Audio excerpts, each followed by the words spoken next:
평양 내부가 발칵 뒤집혔습니다. 김정은 최고위원장의 건강을 책임지던 담당 주치의가 하루아침에 사라졌습니다. 그녀는 10년 가까이 김정은의 건강 상태를 가장 가까이에서 지켜본 사람이었습니다. 하지만 중국 베이징 출장 중 그녀는 돌아오지 않았습니다. 북한 보위부는 즉각 국제 수배령을 내렸고 중국 공안까지 동원해 그녀를 추적했습니다. 도대체 그녀는 왜 목숨을 걸고 탈출했을까요? 그리고 그녀가 알고 있던 김정은의 건강 상태, 그 충격적인 진실은 무엇이었을까요? 내일 당장 죽어도 이상하지 않습니다. 지금부터 김정은 주치의 박수연의 극비 증언을 공개합니다. 뉴스에서도 공개되지 않은 오늘의 충격적인 사연, 지금부터 전해드립니다. 구독 눌러주시고 댓글에 구독이라고 남겨주시면 자랑스러운 한국을 널리 알리는데 큰 도움이 됩니다. 그 모든 것은 이렇게 시작되었습니다. 저는 평양의과대학을 수석으로 졸업했습니다. 2010년 그때 저는 26살이었습니다. 평양 중구역에서 태어나 자란 저는 아버지가 당 간부였기에 어릴 때부터 다른 북한 주민들보다 나은 생활을 할 수 있었습니다. 하얀 쌀밥을 먹을 수 있었고 겨울에도 난방이 되는 집에서 살았습니다. 무엇보다 평양에 살 수 있다는 것, 그것만으로도 저는 축복받은 사람이었습니다. 의대 시절 저는 공부에만 매진했습니다. 새벽 5시에 일어나 김일성 주석님과 김정일 장군님의 혁명 역사를 암송하고 6시부터는 의학 서적을 펼쳤습니다.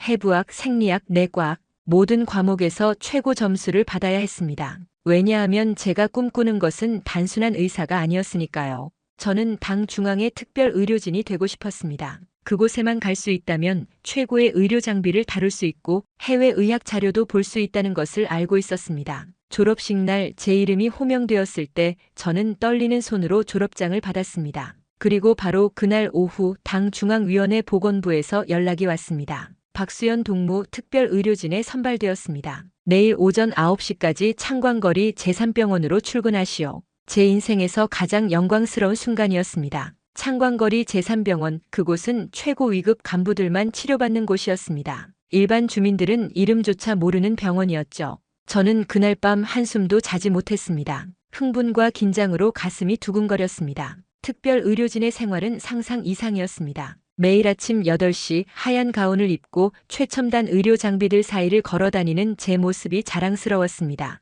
독일제 CT 기계, 일본제 초음파 장비, 스위스에서 들여온 수술 도구들. 북한의 다른 병원에서는 상상도 할 수 없는 것들이었습니다. 저는 당 간부들의 건강검진을 담당했고 그들의 작은 두통 하나, 소화불량 하나에도 최선을 다해 치료했습니다. 특별 배급도 받았습니다. 매달 쌀 20kg, 돼지고기 5kg, 식용유, 설탕, 심지어 초콜릿까지. 제 월급은 북한 돈으로 5,000원이었지만 그것보다 더 중요한 건 외화상점 이용권이었습니다. 거기서 저는 남한 화장품도 살 수 있었고 중국산 옷도 살 수 있었습니다. 2013년 봄 저는 결혼했습니다. 신랑은 같은 병원에서 일하는 외과 의사였습니다. 우리는 평양 대동강구역에 있는 신혼집을 배정받았습니다. 방 2개에 부엌이 딸린 아파트였죠. 뜨거운 물이 나오는 것은 아니었지만 전기가 하루 16시간이나 들어왔습니다. 북한에서 이런 대우를 받을 수 있다는 것, 저는 정말 감사했습니다. 하지만 그때 이미 작은 균열은 시작되고 있었습니다. 병원 복도에서 가끔 마주치는 일반 환자들. 그들은 특별 의료진이 있는 3층으로는 올라올 수 없었고 1층 대기실에서 몇 시간씩 기다려야 했습니다. 어느 날 화장실에 가다가 우연히 1층을 지나가게 되었습니다. 한 여자가 아픈 아이를 안고 바닥에 주저앉아 울고 있었습니다. 주사 한 대만 놓아주세요. 제발요. 하지만 간호사는 차갑게 고개를 저었습니다. 약이 없습니다. 직접 구해오세요. 저는 그냥 지나쳤습니다. 그때는 그게 당연하다고 생각했으니까요. 특별한 사람들은 특별한 대우를 받는 것이 당연하다고 당에서 그렇게 가르쳤으니까요. 2015년 제 인생이 완전히 바뀌는 소식을 들었습니다. 박수연 동무 축하합니다. 최고 존엄께서 동무를 개인 주치의 팀에 선발하셨습니다. 김정은 원수님의 주치. 저는 그 순간 영광과 함께 설명할 수 없는 무게를 느꼈습니다. 하지만 당시에는 그것이 무엇을 의미하는지 몰랐습니다. 그저 더 큰 영광이라고만 생각했죠. 일주일 후 저는 처음으로 그분을 가까이에서 뵙게 되었습니다. 그리고 그때 제가 앞으로 마주하게 될 진실의 무게를 조금씩 느끼기 시작했습니다. 2015년 7월 저는 처음으로 그분의 의료 기록을 열람했습니다. 금수산 태양궁전 옆 특수의료시설, 그곳은 외부인은 물론이고 일반 의료진조차 들어갈 수 없는 곳이었습니다. 3중 보안 검색을 거쳐 들어간 지하 2층. 최첨단 의료 장비들로 가득한 그곳에서 저는 최고 존엄의 건강 기록 파일을 받았습니다. 빨간색 표지에 최고 기밀 도장이 찍힌 두툼한 파일이었습니다. 파일을 펼치는 제 손이 떨렸습니다. 영광스러움 때문이 아니었습니다. 이것을 보는 순간 저는 평생 이 비밀을 안고 살아야 한다는 것을 알았기 때문입니다. 첫 페이지부터 충격이었습니다. 체중 138kg, 신장 170cm, 체질량 지수 47.3. 의사로서 저는 즉시 알 수 있었습니다. 이것은 단순한 비만이 아니었습니다. 고도 비만 생명을 위협하는 수준이었습니다. 더 심각한 것은 그 다음 페이지였습니다. 진단명 제2형 당뇨병, 고혈압, 고지혈증, 통풍, 지방간, 수면 무호흡증. 31살의 나이에 이 모든 질병을 동시에 가지고 있다는 것. 저는 의학 교과서에서조차 보기 힘든 복합 질환 사례를 눈앞에서 보고 있었습니다. 손가락 사이에 끼운 담배를 하루 2갑씩 피운다는 기록도 있었습니다. 음주 기록란에는 매일 저녁 양주 반병 이상이라고 적혀 있었습니다. 박동무, 이제부터 매주 금요일 오전 10시에 정기 검진을 실시합니다. 선임 주치의가 차갑게 말했습니다. 그는 60대 중반의 남자였고 김정일 시대부터 이 일을 해온 사람이었습니다. 명심하시오. 이 방에서 본 것, 들은 것, 측정한 모든 수치는 절대 기밀입니다. 가족에게도 동료에게도 심지어 다른 주치의들에게도 함부로 말해선 안 됩니다. 첫 번째 검진 날 저는 그분을 직접 마주했습니다. TV에서 보던 모습과는 달랐습니다. 숨을 쉴 때마다 거친 숨소리가 났고 몇 걸음만 걸어도 땀을 흘렸습니다. 검진 침대에 누웠을 때 배가 너무 불러서 청진기를 대기조차 힘들었습니다. 혈압을 재자 190, 120이 나왔습니다. 위험 수준이었습니다. 원수님께서는 요즘 잠을 잘 주무시지 못하십니다. 곁에 있던 경호원이 조심스럽게 말했습니다. 수면 무호흡증 때문이었습니다. 밤에 숨이 막혀 자꾸 깨어난다는 것이었죠. 저는 수면다원 검사를 권했지만 그분은 거절했습니다. 내가 그런 기계를 몸에 달고 자게 생겼나? 혈당 검사 결과는 더 충격적이었습니다. 공복 혈당이 250을 넘었습니다. 정상인은 100 이하여야 합니다. 당화혈색소 수치는 11.8%. 의사로서 저는 알고 있었습니다. 이 수치가 계속 유지되면 10년 안에 심혈관 질환이나 신부전으로 사망할 확률이 80%를 넘는다는 것을. 약을 드셔야 합니다. 혈당 강화제와 혈압약 매일 규칙적으로. 제가 조심스럽게 말을 꺼내자 그분은 짜증스럽게 손을 휘저었습니다. 약은 먹기 싫어. 그냥 주사나 놓아. 인슐린 주사를 맞는 것도 거부하는 날이 많았습니다. 바쁘다. 다음에 맞으면 안 되나 하며 약속을 미뤘습니다. 식단 조절은 더 힘들었습니다. 하루에 칼로리를 3000 이하로 제한해야 한다고 말씀드렸지만 매 끼니마다 고기와 기름진 음식이 상에 올랐습니다. 프랑스 요리사가 만든 스테이크, 일본에서 공수한 참치회, 중국에서 들여온 북경 오리. 검진이 끝나고 의료진 회의가 열렸습니다. 선임 주치의가 낮은 목소리로 말했습니다. 동무들, 우리의 임무는 원수님의 건강을 지키는 것입니다. 하지만 더 중요한 것은 그는 잠시 말을 멈췄습니다. 원수님의 건강이 완벽하다는 것을 대외적으로 보여주는 것입니다. 그 말의 의미를 이해하는 데는 오래 걸리지 않았습니다. 일주일 후 저는 공식 건강보고서 작성 지침을 받았습니다. 거기에는 이렇게 적혀 있었습니다. 체중 95kg 이하로 기재, 혈압 120, 80 이하로 기재, 혈당 정상 범위로 기재, 기타 질환 언급 금지. 저는 그 서류를 보며 온몸이 차갑게 식는 것을 느꼈습니다. 제가 의사가 된 이유는 생명을 살리기 위해서였습니다. 하지만 지금 제가 하고 있는 일은 무엇인가요? 거짓말을 쓰고 진실을 숨기고 한 사람의 생명을 방치하는 것이 아닙니까? 그날 밤 집으로 돌아온 저는 한참을 거울 앞에 서 있었습니다. 하얀 가운을 입은 제 모습이 낯설게 느껴졌습니다. 의사인가 아니면 거짓말쟁이인가? 하지만 저는 아무에게도 말할 수 없었습니다. 남편에게도 부모님에게도 친구에게도. 이 비밀은 저 혼자만 안고 가야 하는 것이었습니다. 그리고 그때 저는 처음으로 생각했습니다. 이 사람은 오래 살지 못한다. 그런데 나는 왜 거짓말을 쓰고 있는가? 2016년 초 조선중앙텔레비전에서 특별방송이 나갔습니다. 경애하는 최고령도자 김정은 원수님께서는 철야로 인민들을 위해 일하시면서도 강철 같은 체력과 정정하신 건강을 유지하고 계십니다. 저는 거실 소파에 앉아 그 방송을 보고 있었습니다. 화면 속 그분은 공장을 시찰하며 활기차게 걷고 있었습니다. 하지만 저는 알고 있었습니다. 그 촬영이 있던 전날 그분은 급성 통풍 발작으로 발을 절뚝이며 진료실에 오셨다는 것을,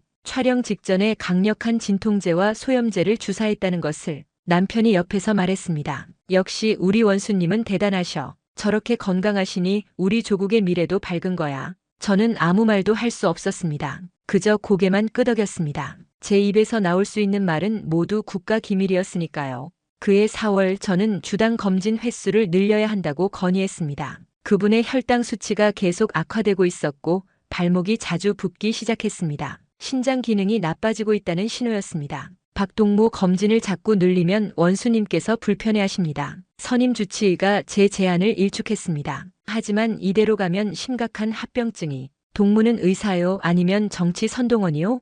그의 차가운 눈빛이 저를 얼어붙게 했습니다. 그 말의 의미를 저는 너무나 잘 알았습니다. 의사로서의 의견보다 당의 명령이 우선이라는 것, 환자의 생명보다 체제의 선전이 더 중요하다는 것. 그날 이후 저는 입을 다물었습니다. 하지만 상황은 점점 나빠졌습니다. 2017년 여름 그분은 혈압약 복용조차 거부하기 시작했습니다. 이 약을 먹으면 머리가 멍해진다고. 약의 부작용 때문이었습니다. 하지만 혈압약 없이는 뇌졸중 위험이 기하급수적으로 높아졌습니다. 저는 여러 번 설득했지만 소용없었습니다. 그리고 그때 저는 깨달았습니다. 제가 아무리 최고의 의학 지식을 가지고 있어도 환자가 듣지 않으면 아무 소용이 없다는 것을. 더 힘든 것은 여성 의사로서 겪어야 하는 일들이었습니다. 어느 날 다른 남성 주치의가 저를 복도로 불러냈습니다. 그는 50대 중반의 외과 의사였습니다. 박동무 여자가 이런 중요한 일을 맡으니까 감정적으로만 판단하는 거 아니오? 원수님 건강 걱정하는 것도 좋지만 우리는 더 큰 그림을 봐야 한다고.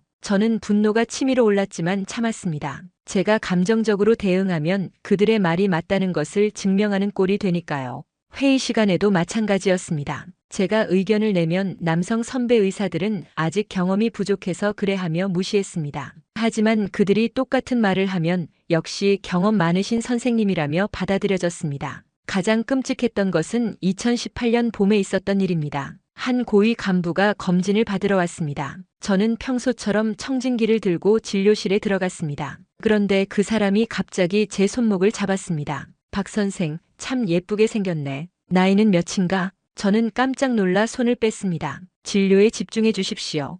허허, 이렇게 차가우면 어떻게 하나. 내가 당 중앙위원회에서 일하는 사람인데 박 선생 앞길에 도움이 될 수도 있는데 말이야. 저는 그날 진료를 마치고 선임 의사에게 보고했습니다. 하지만 돌아온 대답은 충격적이었습니다. 그 정도는 넘어가 줘야지. 그분이 기분 나빠하시면 우리 병원 전체가 곤란해진다고. 제가 잘못한 것처럼, 제가 참아야 하는 것처럼 말하는 그들을 보며 저는 깨달았습니다. 이곳에서는 여자는 의사이기 전에 여자일 뿐이라는 것을. 밤마다 저는 거짓 보고서를 썼습니다. 원수님의 건강 상태는 매우 양호함. 혈압 120/80, 혈당 95, 체중 90kg. 실제 수치와는 전혀 다른 숫자들이었습니다. 제 손은 펜을 쥐고 거짓말을 쓰고 있었지만 제 양심은 비명을 지르고 있었습니다. 남편과의 관계도 어긋나기 시작했습니다. 저는 매일 밤 늦게 들어왔고 집에 와서도 말이 없었습니다. 무슨 일이 있냐고 물어도 별일 아니야라고 대답할 수밖에 없었습니다.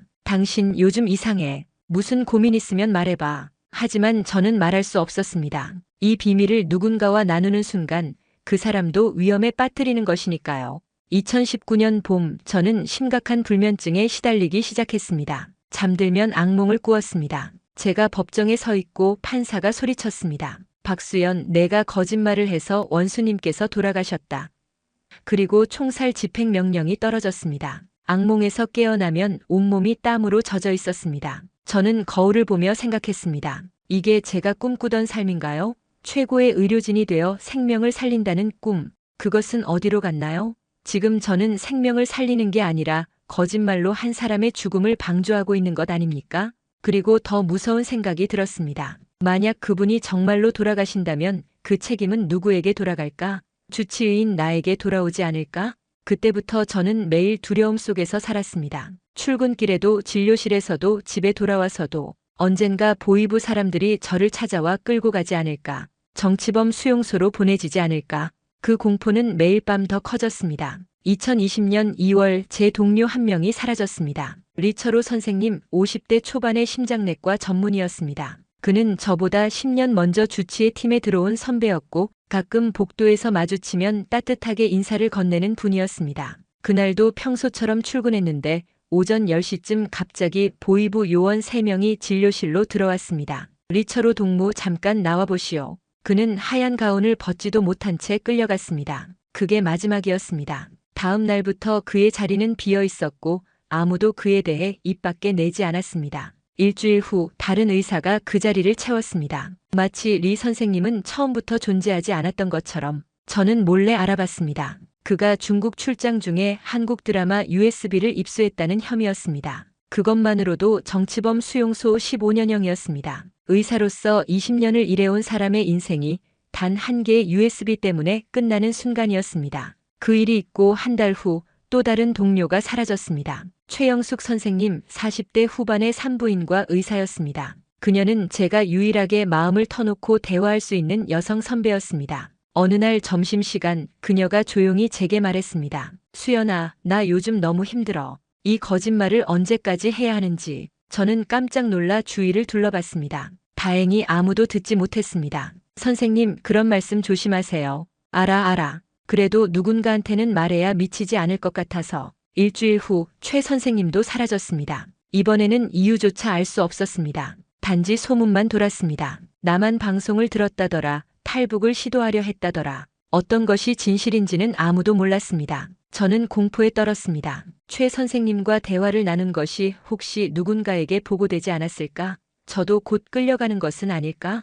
그때부터 주변 감시가 노골적으로 강해졌습니다. 진료실에 새로운 간호사가 배치되었습니다. 25살쯤 되어 보이는 젊은 여자였는데 묘하게 제 모든 행동을 관찰하는 것 같았습니다. 제가 의료 기록을 볼 때, 제가 전화를 받을 때, 심지어 화장실을 갈 때도 눈빛으로 따라왔습니다. 저 간호사 보이부에서 심은 사람이야. 한 선배 의사가 귀띔해 주었습니다. 우리를 감시하는 거지. 조심해. 집에서도 마찬가지였습니다. 아파트 관리원이 바뀌었는데 이상하게 제가 몇 시에 출근하고 몇 시에 들어오는지 유심히 지켜봤습니다. 어느 날은 제가 쓰레기를 버리러 나갔다가 그가 제 쓰레기 봉투를 뒤지는 것을 목격했습니다. 뭐 하시는 겁니까? 재활용 분리가 제대로 됐나 확인하는 거요. 거짓말이었습니다. 그의 손에는 제가 버린 종이 쪽지들이 들려 있었습니다. 남편과의 이혼도 그 즈음 이루어졌습니다. 그는 더 이상 참을 수 없다고 했습니다. 당신, 나한테 비밀이 뭐가 있어? 매일 늦게 들어오고 말도 없고 밤마다 악몽 때문에 비명 지르고 나는 더 이상 못 살겠어. 저는 설명할 수 없었습니다. 미안해라는 말밖에 할 수 없었습니다. 이혼 서류에 도장을 찍는 순간 저는 완전히 혼자가 되었습니다. 2022년 가을 결정적인 사건이 일어났습니다. 정기 검진 중에 그분의 혈압이 220/130까지 올라갔습니다. 위험한 수치였습니다. 저는 즉시 입원 치료를 권했습니다. 원수님, 지금 당장 입원하셔야 합니다. 뇌출혈 위험이. 하지만 그분은 화를 냈습니다. 입원? 내가 지금 그럴 시간이 있나? 미국 놈들하고 협상해야 하고 군사훈련도 시찰해야 하는데. 저는 필사적으로 설득했습니다. 하지만 이대로 가시면 정말 위험합니다. 제발. 그 순간 그분이 저를 노려봤습니다.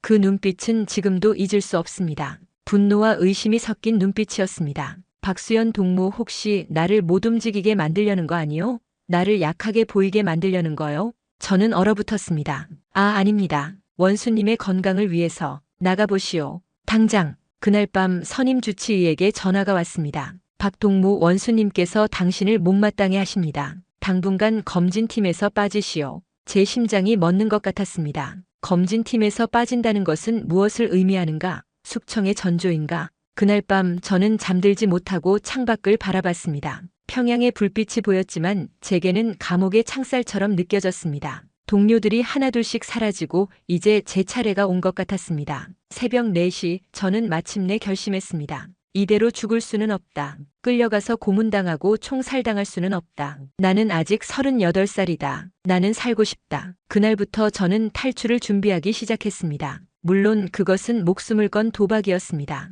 탈북 시도가 발각되면 즉시 공개 처형입니다. 하지만 그냥 있다가 숙청당하는 것보다는 나았습니다. 적어도 탈출은 제 선택이었으니까요. 저는 매일 밤 계획을 세웠습니다. 어떻게 평양을 빠져나갈 것인가? 어떻게 국경을 넘을 것인가? 누구를 믿어야 하는가? 모든 것이 불확실했지만 한 가지는 확실했습니다. 저는 더 이상 이곳에 있을 수 없다는 것.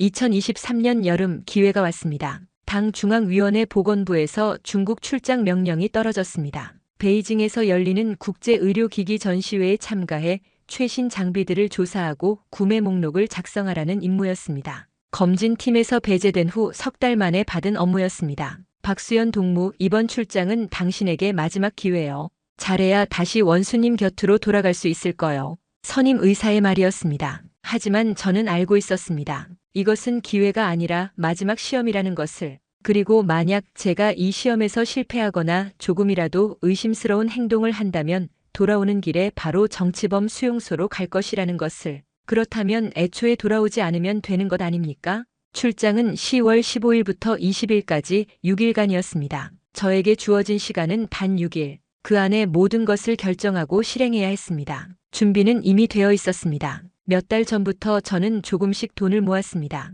외화 상점 이용권을 팔아서 미국 달러로 바꿨습니다. 특별 배급으로 받은 물건들도 몰래 팔았습니다. 담배, 술, 화장품, 모든 것을 현금으로 바꿨습니다. 총 3,000달러. 탈북자들에게 들은 바로는 중국에서 한국까지 가려면 최소 5,000달러가 필요하다고 했지만 저에게는 이것이 전부였습니다. 집에 있는 물건들도 정리했습니다. 사진은 모두 태웠습니다. 혹시라도 제가 탈북한 후 부모님께 피해가 갈까봐. 일기장도 찢어서 버렸습니다. 의료 기록을 베낀 노트도 작은 조각으로 찢었습니다. 증거를 남겨서는 안 됐습니다. 부모님께는 말할 수 없었습니다. 아버지는 70살 당 간부로 평생을 충성하며 살아온 분이었습니다. 만약 제가 탈북한다는 것을 아신다면 직접 보위부에 신고하실지도 몰랐습니다. 그것이 당원으로서의 의무니까요. 어머니는 68살 평생 아버지 뒷바라지만 하며 사신 분이었습니다. 제가 없어지면 얼마나 슬퍼하실까요? 하지만 저는 선택해야 했습니다.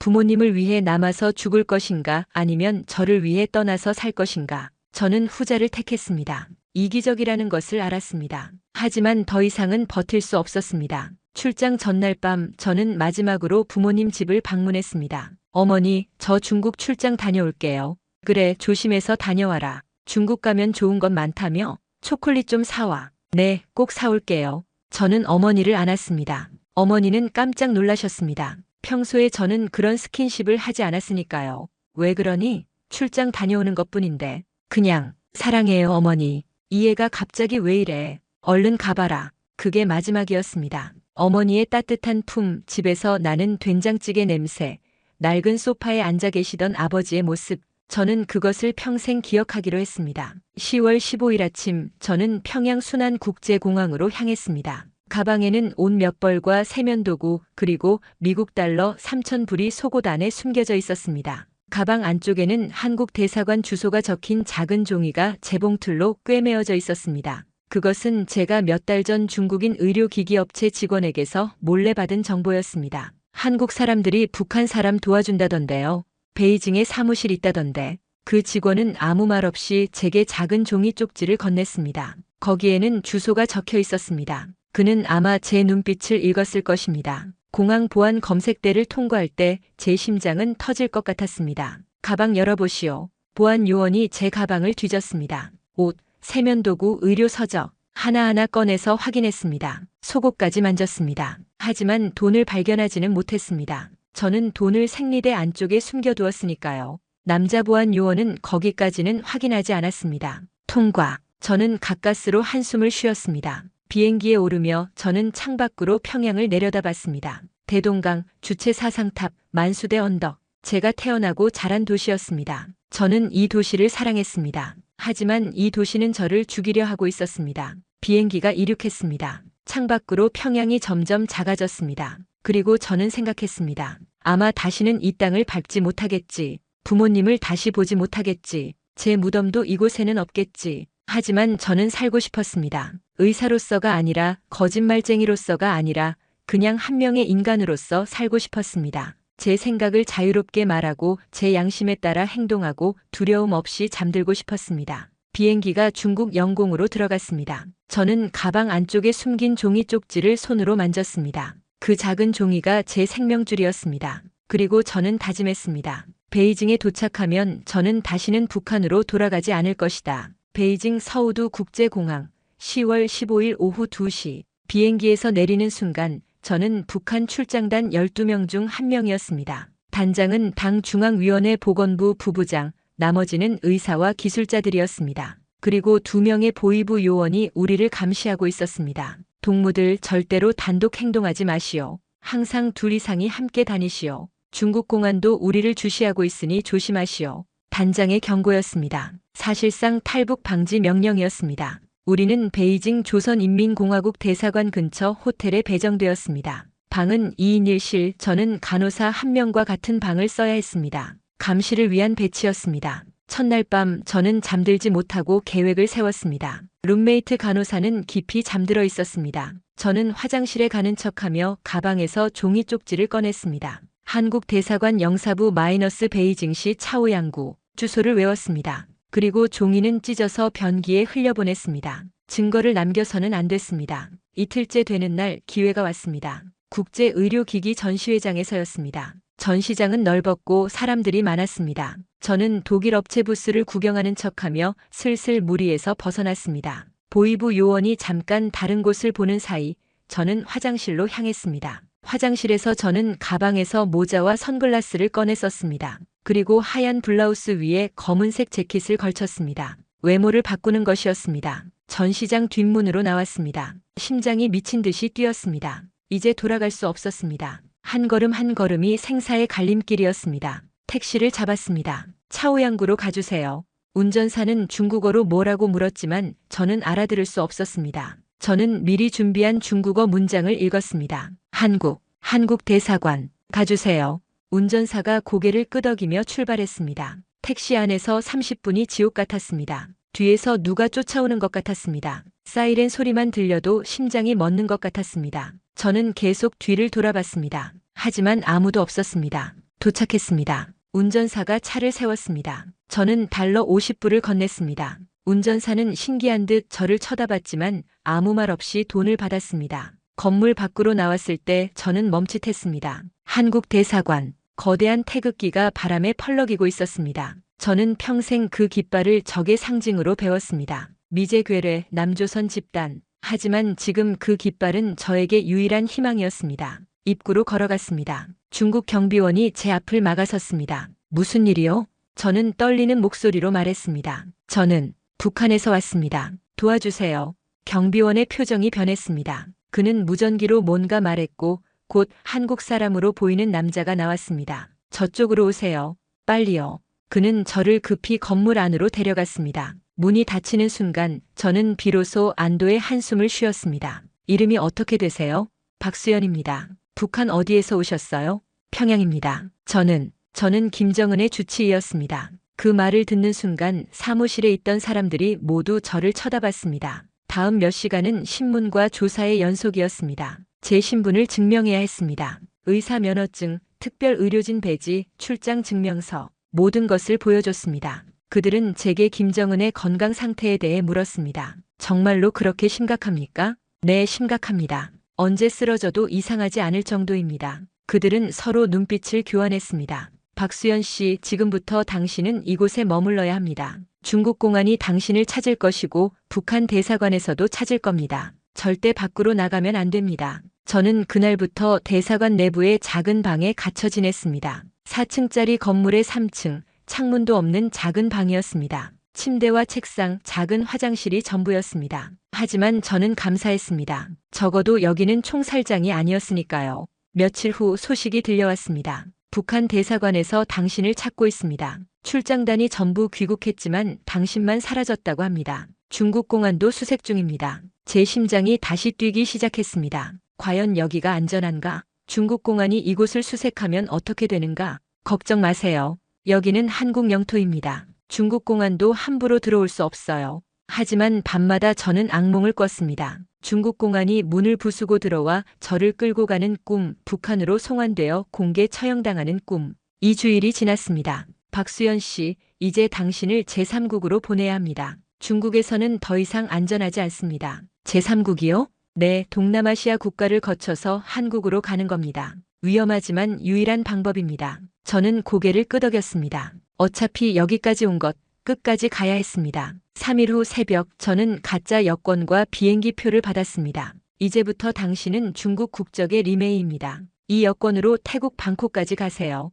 방콕에 도착하면 공항에서 한국 대사관 직원이 기다리고 있을 겁니다. 새벽 4시 저는 외교관 차량을 타고 베이징 공항으로 향했습니다. 뒷좌석 바닥에 엎드려 있어야 했습니다. 혹시라도 감시 카메라에 찍힐까봐. 공항에 도착했습니다. 출국 심사대를 통과할 때 중국 공안이 제 가짜 여권을 유심히 봤습니다. 몇 초가 몇 시간처럼 느껴졌습니다. 통과. 도장을 찍는 소리가 들렸습니다. 저는 비행기에 올랐습니다. 좌석에 앉았습니다. 비행기가 이륙했습니다. 창밖으로 베이징이 멀어졌습니다. 그리고 저는 처음으로 눈물을 흘렸습니다. 두려움도 아니고 슬픔도 아니었습니다. 그것은 안도의 눈물이었습니다. 저는 살아남았습니다. 방콕 수완나품 국제공항 10월 23일 오전 11시 비행기에서 내리는 순간 뜨거운 열기가 저를 덮쳤습니다. 25도를 넘는 기온, 습한 공기, 그리고 수많은 사람들. 저는 평생 평양과 베이징밖에 가본 적이 없었습니다.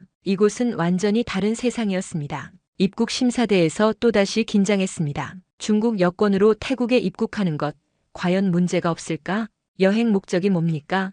태국 이민국 직원이 영어로 물었습니다. 저는 미리 외운 문장을 말했습니다. 관광입니다. 얼마나 머물 예정입니까?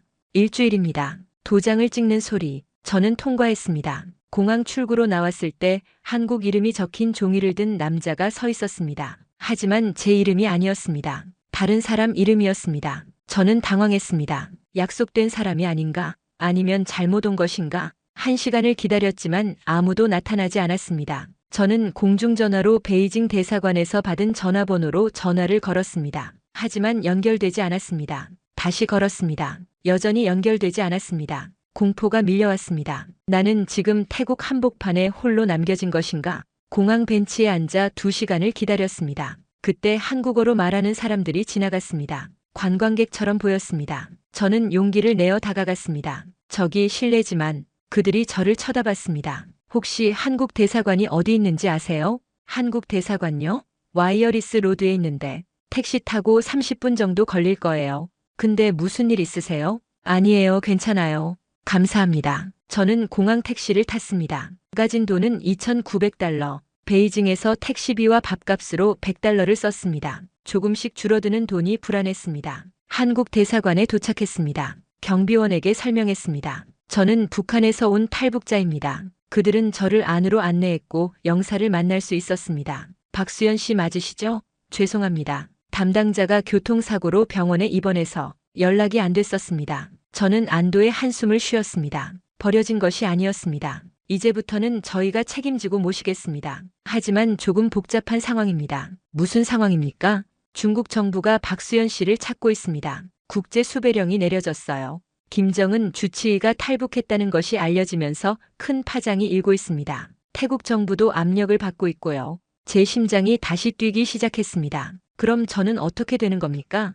일단 안전가옥으로 모시겠습니다. 거기서 한국행 절차를 밟는 거예요. 시간이 좀 걸릴 수 있습니다. 그날부터 저는 방콕 외곽의 작은 집에 머물렀습니다. 3층짜리 낡은 건물의 2층, 방 2개짜리 작은 공간이었습니다. 창문에는 커튼이 쳐져 있었고 밖을 볼 수 없었습니다. 절대 밖으로 나가지 마세요. 태국 경찰이 수시로 순찰합니다. 만약 발각되면 북한으로 송환될 수 있습니다. 저는 또다시 갇혔습니다. 일주일이 지났습니다. 2주일이 지났습니다. 한 달이 지났습니다. 좁은 방 안에서 저는 점점 미쳐갔습니다. 할 일이 없었습니다. TV도 없었고 책도 없었고 인터넷도 없었습니다. 하루 종일 벽만 쳐다보며 앉아 있었습니다. 식사는 하루 2번 태국 음식이 배달되었습니다. 처음에는 맵고 이상한 맛이었지만 적응할 수밖에 없었습니다. 가장 힘든 것은 외로움이었습니다. 여기에는 저 혼자뿐이었습니다. 말할 사람도 없었고 의지할 사람도 없었습니다. 북한에 있는 부모님 생각이 났습니다.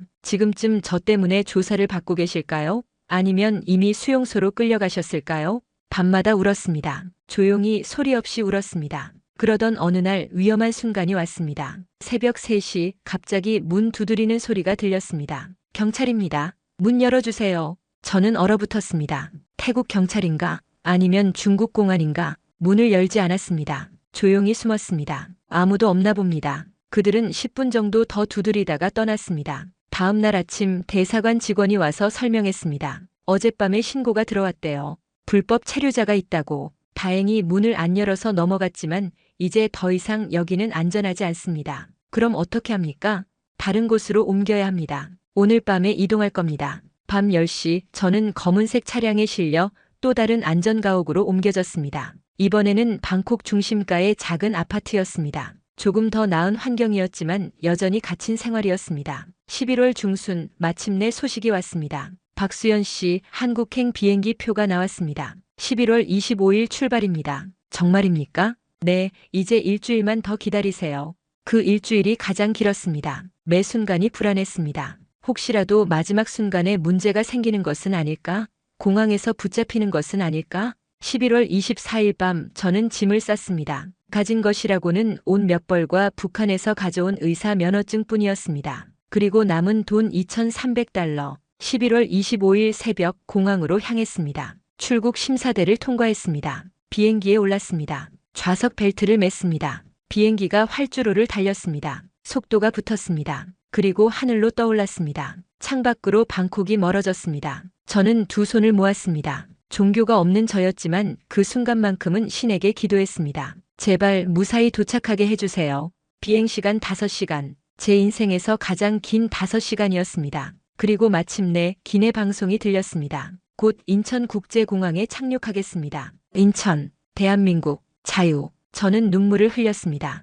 2023년 11월 25일 오후 4시 인천국제공항. 비행기가 착륙했습니다. 바퀴가 활주로에 닿는 소리, 그 소리가 제게는 자유의 종소리처럼 들렸습니다. 공항 게이트로 나왔을 때 2명의 국정원 직원이 저를 기다리고 있었습니다. 박수연 씨, 대한민국에 오신 것을 환영합니다. 그 말을 듣는 순간 저는 주저앉아 울었습니다. 사람들이 저를 쳐다봤지만 저는 상관없었습니다. 2달 동안 참았던 눈물이 쏟아졌습니다. 괜찮으세요? 네, 괜찮습니다. 저는 살아남았습니다. 그들은 저를 조사시설로 데려갔습니다. 다음 석 달 동안 저는 북한에 대한 모든 것을 증언해야 했습니다. 제 신원, 제 경력, 그리고 가장 중요한 것 마이너스 김정은의 건강 상태. 정말로 그렇게 심각합니까? 네, 심각합니다. 체중 140kg, 심한 고혈압과 당뇨병, 통풍, 수면 무호흡증. 의학적으로 볼 때 그분은 언제 급사해도 이상하지 않습니다.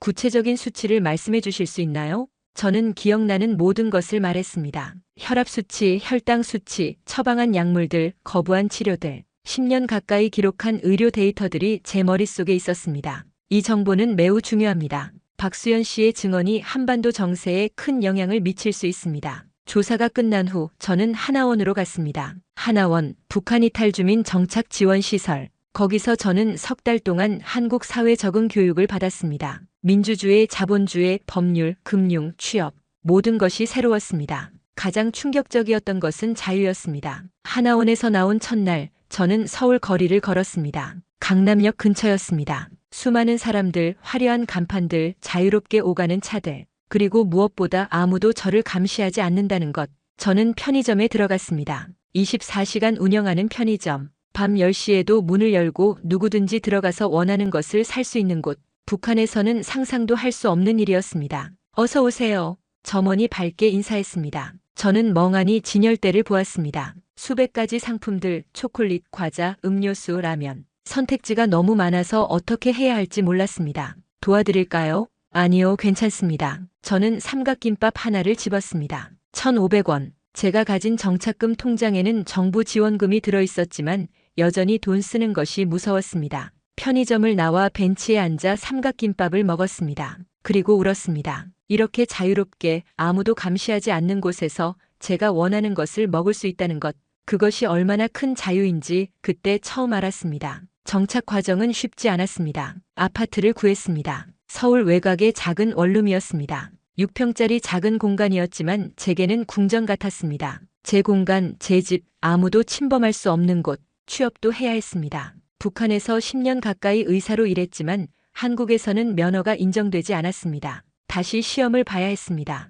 북한 의대 출신도 한국 의사 국가고시를 볼 수 있어요. 하지만 공부를 많이 해야 할 겁니다. 저는 도전했습니다. 낮에는 병원에서 간호조무사로 일하며 생계를 유지하고 밤에는 의학 서적을 공부했습니다. 북한과 한국의 의학 용어가 달랐습니다. 약 이름도 달랐습니다. 모든 것을 새로 배워야 했습니다. 1년이 지났습니다. 2024년 가을, 저는 한국의사국가고시에 합격했습니다. 39살 인생을 다시 시작하는 나이였습니다. 합격 통지서를 받는 순간 저는 평양에 계신 부모님을 떠올렸습니다. 지금 어떻게 지내고 계실까요? 저 때문에 고생하고 계실까요? 아니면 이미 돌아가셨을까요?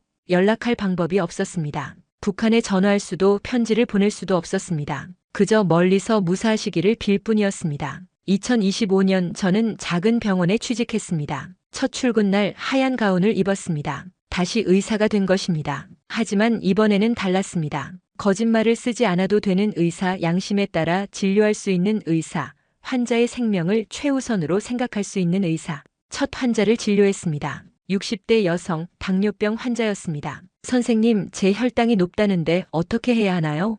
걱정 마세요.